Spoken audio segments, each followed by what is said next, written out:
Hello नमस्कार प्यारे विद्यार्थियों, स्वागत है आप सभी का आपके अपने यूट्यूब चैनल पीके के स्टडी पॉइंट में। तो जो भी स्टूडेंट राजस्थान सीईटी परीक्षा 2024 की तैयारी है दोस्तों, राजस्थान सीईटी परीक्षा 2024 की तैयारी करने वाले सभी विद्यार्थियों के लिए दोस्तों मैं यहाँ पे आज मॉडल पेपर 3 लेकर आ चुका हूँ। इससे पहले अगर आपने दोनों मॉडल पेपर नहीं देखे हैं तो एक बार उन मॉडल पेपरों को देख लेना। ये मॉडल पेपर दोस्तों आपके लिए बहुत ही महत्वपूर्ण है, चाहे आप सीईटी 10+2 की तैयारी कर रहे हो, चाहे आप ग्रेजुएशन लेवल की तैयारी कर रहे हो, दोनों के लिए आपके लिए महत्वपूर्ण है। और आज के इस मॉडल पेपर में हम बात करने वाले हैं दोस्तों अपने राजस्थान का जो नया जीके है उसको पढ़ने वाले हैं। और बिल्कुल मैं यहाँ पे आपको बेसिक की तैयारी करवाऊंगा, क्योंकि दोस्तों आपके सीईटी का एग्जाम है उससे फॉर्म भरने स्टार्ट हो जाएंगे जल्द ही।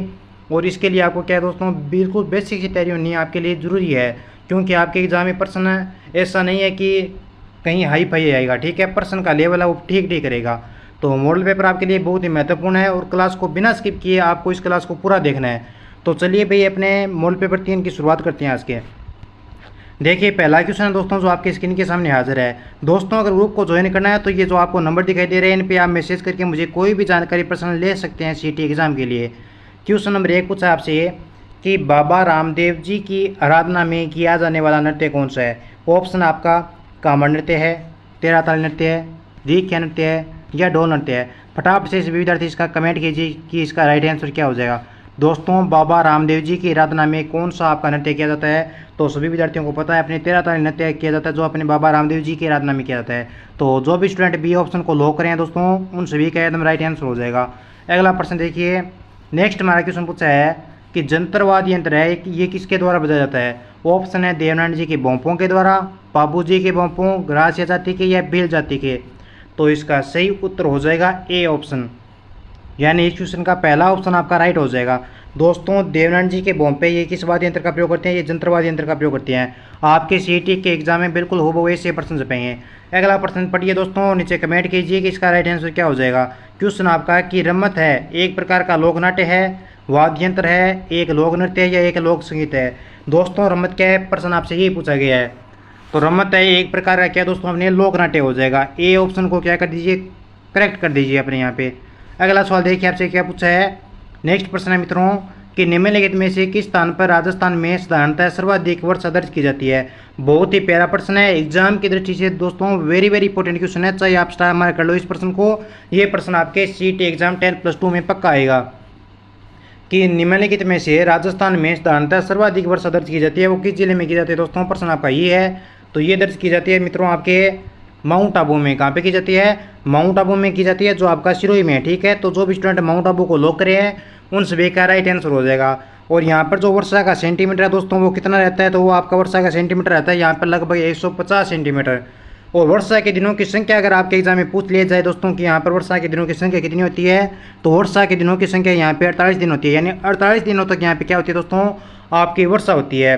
अगर आपके एग्जाम में प्रश्न पूछ लिया जाए कि सर्वाधिक वर्षा या आर्द्रता वाला जिला कौन सा है दोस्तों, यानी सर्वाधिक वर्षा वाला पूछ लिया जाए या सर्वाधिक आर्द्रता वाला जिला पूछ लिया जाए तो आपको वहाँ पर लो करके आना मित्रों आपके एग्जाम में झालावाड़ हो जाएगा। कौन सा हो जाएगा, झालावाड़ हो जाएगा। बोलो याद हो गया क्या, हाँ गुरुजी याद हो गया। फिर से देख लीजिए एक बार कि राजस्थान में सर्वाधिक वर्षा दर्ज कहाँ पे की जाती है, तो माउंट आबू में की जाती है। यहाँ पे वर्षा कितनी सेंटीमीटर होती है, तो 150 सेंटीमीटर होती है। यहाँ पर वर्षा के दिनों की संख्या कितनी होती है, तो 48 दिन तक यहाँ पे वर्षा होती है। अगर आपसे पूछे कि आपके जो सर्वाधिक वर्षा आर्द्रता है वो किस जिले में सर्वाधिक वर्षा की, तो वो आपके दोस्तों झालावाड़ जिले में। कहाँ पे है, झालावाड़ जिले में। अगर न्यूनतम वर्षा पूछे आपको तो आपको याद रखना है दोस्तों न्यूनतम वर्षा होती है वो आपके जैसलमेर जिले में होती है, ठीक है। इतना मैटर है जो आपको इस क्वेश्चन के अंदर याद रखना है। अगला प्रश्न देखिए। और दोस्तों एक बार सभी विद्यार्थी तमाम उन विद्यार्थियों तक क्लास को शेयर कर दीजिए जो आपके भाई बहन चाचा चाची जो भी सीईटी का एग्जाम दे रहे हैं, क्योंकि ये मॉडल पेपर आप सभी के लिए बहुत ही इंपॉर्टेंट है। प्रश्न है कि राजस्थान में मृदा और जल संरक्षण के लिए पारंपरिक प्रथा है। ऑप्शन है खेत तालाब है, खड़ीन है, चेक डैम है या गली पलब है। बहुत ही प्यारा प्रश्न है, थोड़ा सा दिमाग लगाना है और क्वेश्चन को सही करना है। राजस्थान में मृदा और जल संरक्षण के लिए पारंपरिक विधि कौन सी दोस्तों, तो ये पारंपरिक विधि आपकी खड़ीन विधि है। कौन सी दोस्तों, खड़ीन विधि है। बी ऑप्शन आपका करेक्ट हो जाएगा। खड़ीन जो आपकी विधि है दोस्तों कौन सी विधि, खड़ीन है जो ये आपकी परंपरागत जल संग्रहण करने की तकनीकी विधि आपकी। इसके अंदर क्या किया जाता है दोस्तों, इसके अंदर आपका जो खेत होता है, जैसे ये चौरस आपका खेत है दोस्तों, इस खेत के जो आपके ये इधर ये किनारे होते हैं ना, इन किनारों पे पाल बनाकर वर्षा के जल को कृषि भूमि पर संग्रह किया जाता है। जैसे यहाँ पे पाल बना दी। अब इसके अंदर क्या होगा, वर्षा का जल यहाँ पे संग्रहण हो जाएगा और ये वर्षा का जल बाहर नहीं निकलेगा इस खेत से। क्या है, तो ये वर्षा का जल इसके अंदर भरपूर रहेगा। जब वर्षा का जल सूख जाएगा उसके बाद यहाँ पे फसल का उत्पादन कर लिया जाता है। ठीक है, और यह काम जो किया जाता है ये मुख्यतः जैसलमेर के पालीवाल ब्राह्मणों के द्वारा ये विकसित की गई आपकी खड़ीन है। जो जैसलमेर के पालीवाल ब्राह्मणों ने खड़ीन को विकसित किया था। अगर आपके एग्जाम में पूछ लिया जाए, क्या पता भी एग्जामिनर का दिमाग घूम जाए वो पूछ ले। अगला प्रश्न है कि मारवाड़ टिक है ये किस वृक्ष की प्रजाति से निकलती है? सागवान से, शीशम से, खेजड़ी से या रोइडा से?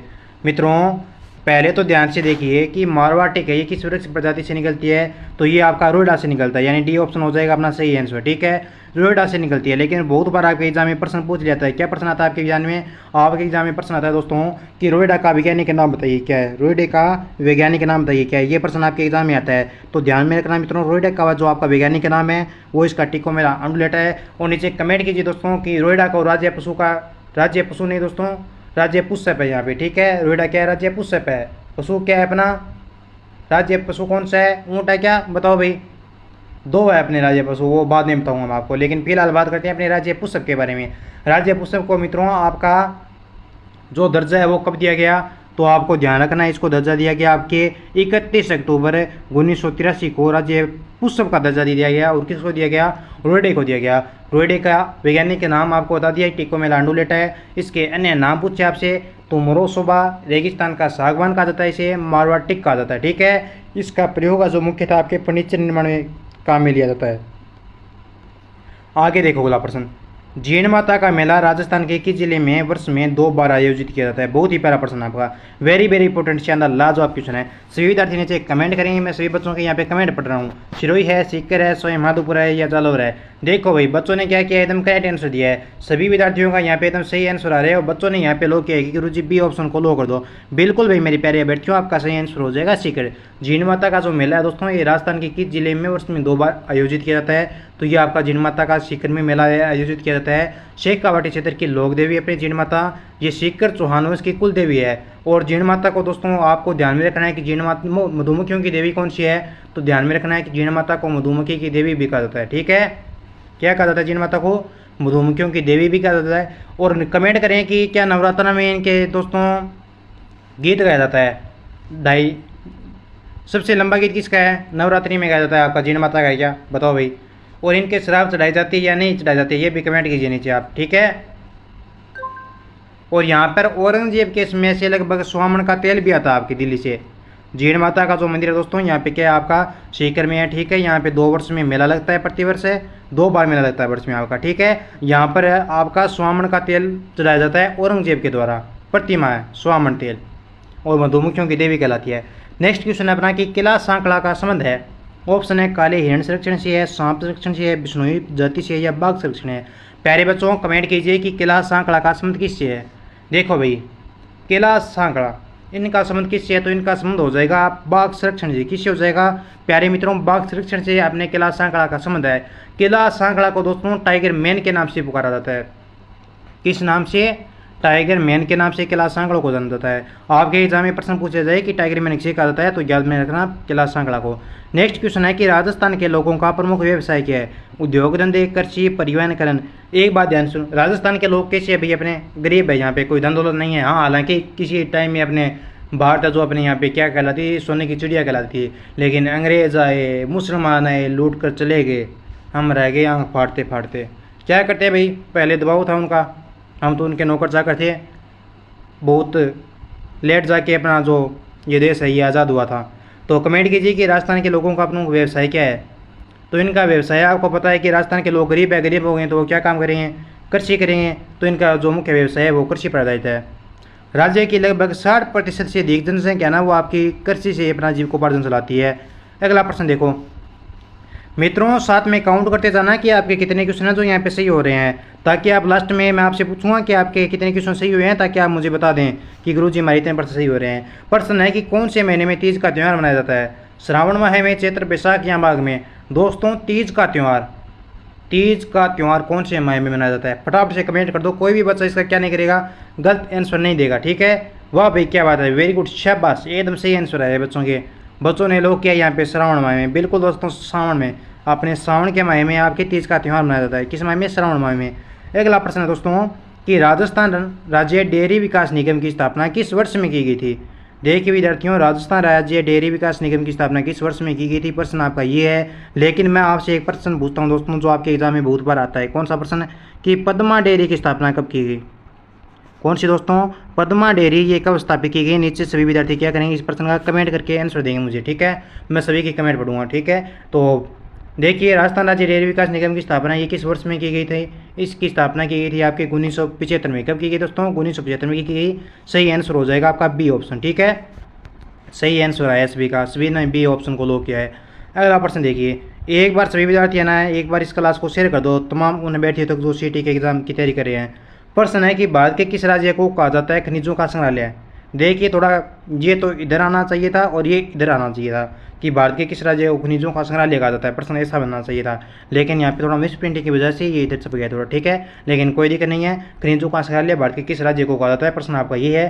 पंजाब, हरियाणा, राजस्थान या गुजरात। आपको पता है कि खनिज अपने कहाँ पे निकलते हैं? अपने राजस्थान में निकलते हैं। किस में निकलते हैं? राजस्थान में निकलते हैं। सी ऑप्शन को लो कर दीजिए।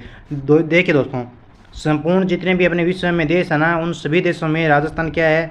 अपने आप में दोस्तों एक अजीब मतलब कैसा है दोस्तों? एक ऐसा सुंदर राजस्थान है कि यहाँ पे कोई भी चीज़ की कमी नहीं है। यहाँ पे सभी चीज़ की भरपूर मात्रा में है। यहाँ पे देखिए, दूसरे देश के लोग हैं वो भ्रमण करने आते हैं, राजस्थान में आते हैं, ठीक है? संस्कृति उनको पसंद है अपने राजस्थान के, ठीक है? लोग पसंद राजस्थान के, राजस्थान का पहनावा उनको पसंद है। किले, इमारतें, दुर्गे, आपके बावड़ियाँ हैं, ये देखने कहाँ पे आते हैं? राजस्थान में आते हैं। राजस्थान में एक क्या है? मेले लगते हैं अपने सरस्वती के, और यहाँ पे राजस्थान में देवी देवताओं की मान्यता भी है। तो लोग बहुत अपने राजस्थान में आते हैं, इसलिए इनके क्या है, कोई अलग ही इनके क्या दोस्तों अपने राजस्थान की ख्याति है। अगला प्रश्न है कि भारत के किस राज्य को खनिजों का संग्रहालय कहा जाता है? हमने पढ़ लिया राजस्थान को। प्रश्न है कि खेल कूद का सम्मान मनाया जाता है। ऑप्शन है श्री गंगानगर जिले में, उदयपुर में, हनुमानगढ़ में या कोटा में। सभी विद्यार्थी क्या करेंगे भाई? फटाफट से कमेंट कर देंगे कि खेल कूद का सम्मान कहाँ पे मनाया जाता है? श्री गंगानगर, उदयपुर, हनुमानगढ़। देखिए, अगर आपको ये प्रश्न याद आ रहे हैं तो मैंने आपको बोला है कि कुछ प्रश्नों को हमें क्या करना पड़ता है? रिलेशनशिप बना के याद करना पड़ता है। तो खेल कूद, अब खेल कौन खेलता है? देखिए, खेल कौन खेलता है? खेल खेलता है दोस्तों अपने हनुमान जी। कौन खेलते हैं? जब हनुमान जी छोटे थे, नन्हे मुन्ने थे, वो क्या काम करते थे? माता की बातें नहीं मानते थे, खेल खेलते थे, अपने साथियों के साथ जाते थे, उड़ने का प्रयत्न करते थे, बहुत क्रीड़ा करते थे ये। तो खेल कूद का सम्मान मनाया जाता है हनुमान जी से याद रह जाएगा आपको, हनुमानगढ़ में। कहाँ पे मनाया जाता है दोस्तों? हनुमानगढ़ में मनाया जाता है।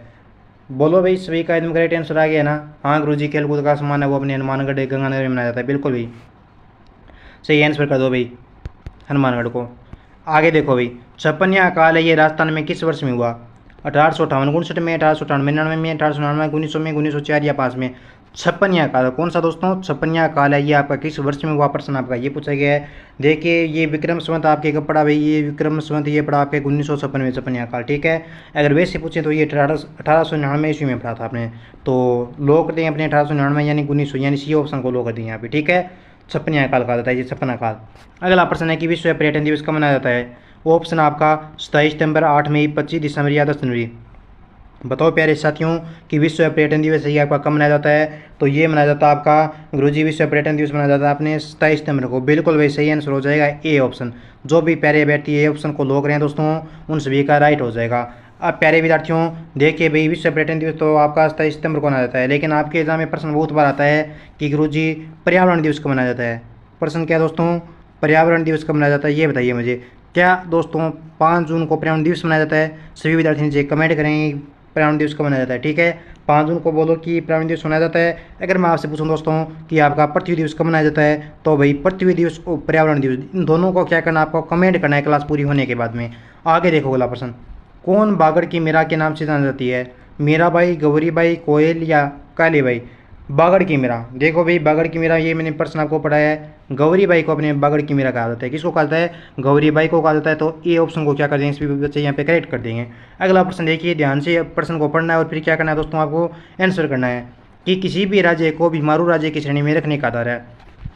कोई राज्य दोस्तों उसको बीमारू राज्य की श्रेणी में कब घोषित करेंगे? जब उसमें अत्यधिक मात्रा में मृत्यु दर होगी, या शिशुओं की मृत्यु होगी, या आर्थिक पिछड़ापन होगा, या शैक्षणिक पिछड़ापन होगा। किसी भी राज्य को बीमारू राज्य घोषित करने के लिए क्या होना चाहिए दोस्तों वहाँ पे?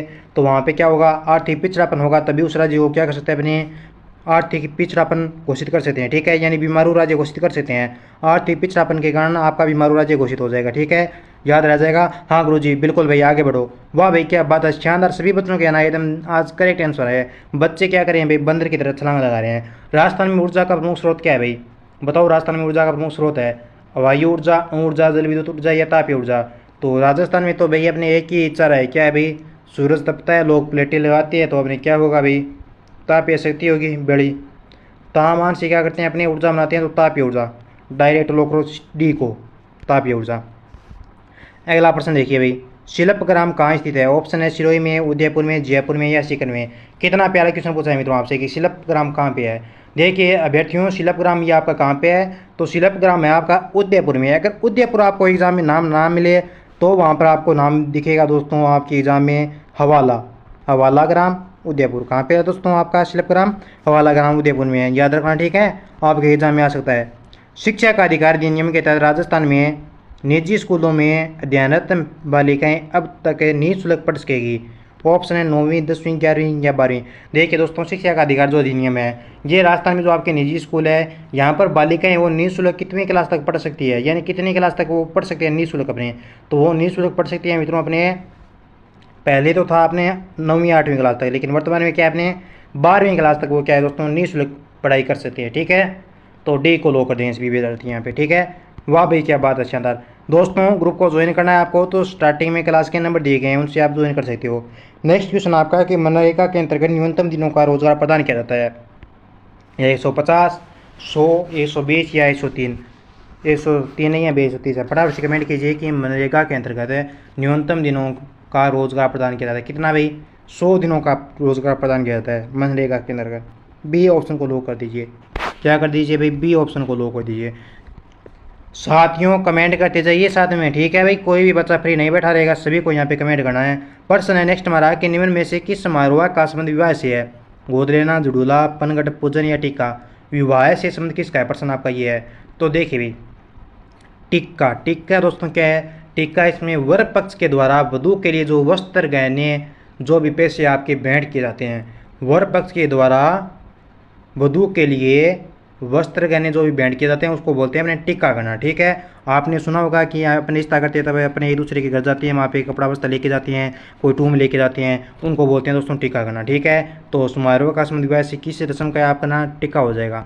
आगे देखो भाई, पृथ्वीराज चौहान का दरबारी कवि कौन था? बाणभट्ट था, रामानुज था, चंद्रप्रदाय था, या हरिहर था। देखिए लाडलों, पृथ्वीराज चौहान की भाई बहुत ही अपने दास्तान कहानी है।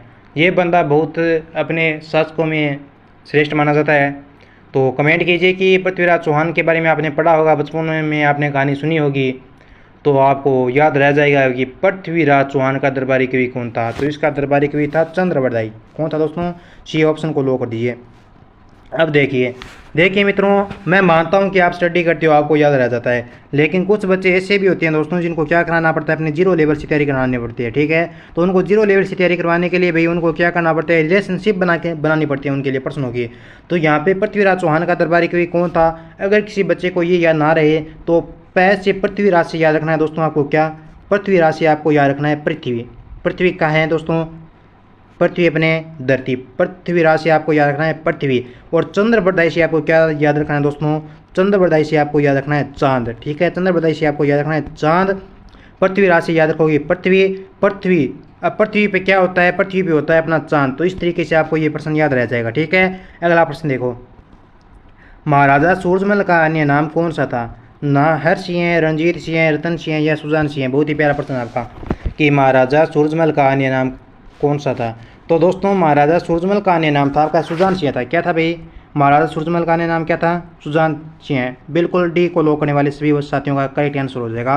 और मैं यहाँ पे सभी विद्यार्थियों के कमेंट पढ़ रहा हूँ और बच्चे यहाँ पे लो करें कि गुरुजी नाइस मॉडल पेपर। हाँ भाई नाइस तो होंगे भाई, कितनी मेहनत करने के बाद मॉडल पेपर बनाता हूँ मैं आपके लिए।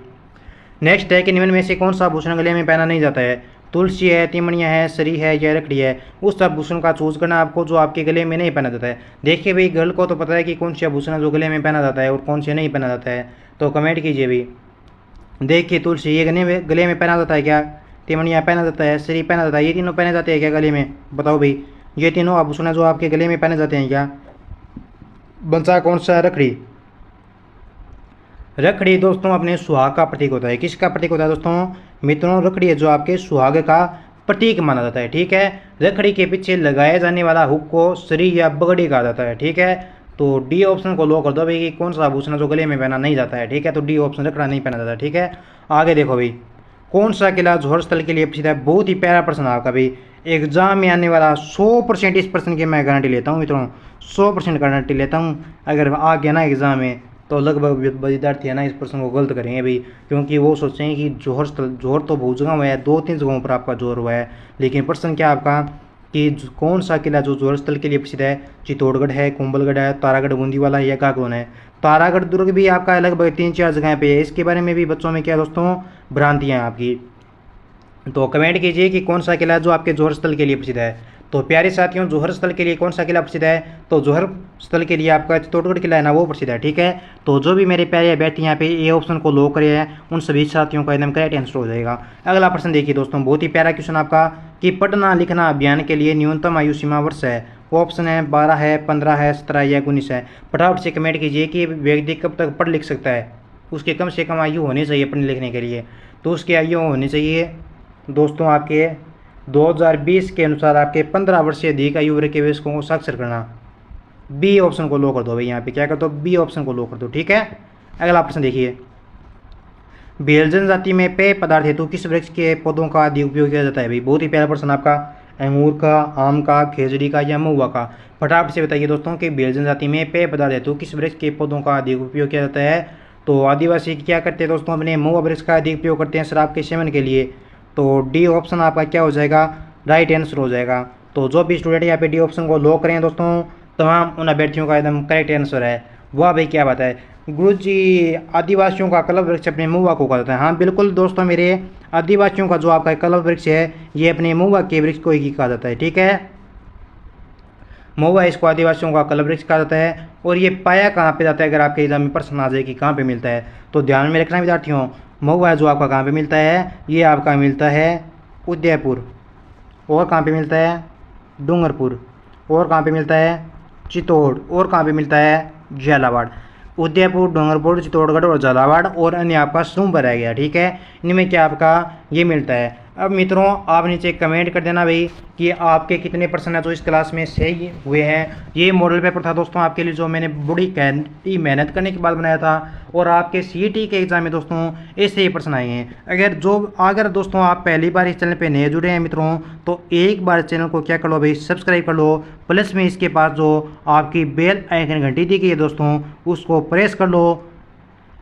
और साथ में व्हाट्सएप ग्रुप को जरूर ज्वाइन करना, जिसके नंबर मैंने क्लास को स्टार्ट होते ही पहले दे दिया था। ठीक है, अब मिलेंगे दोस्तों अगले नेक्स्ट क्लास में अगले नेक्स्ट मॉडल पेपर के साथ। तब तक आप खुश रहिए, मस्त रहिए, सेल्फ स्टडी कीजिए।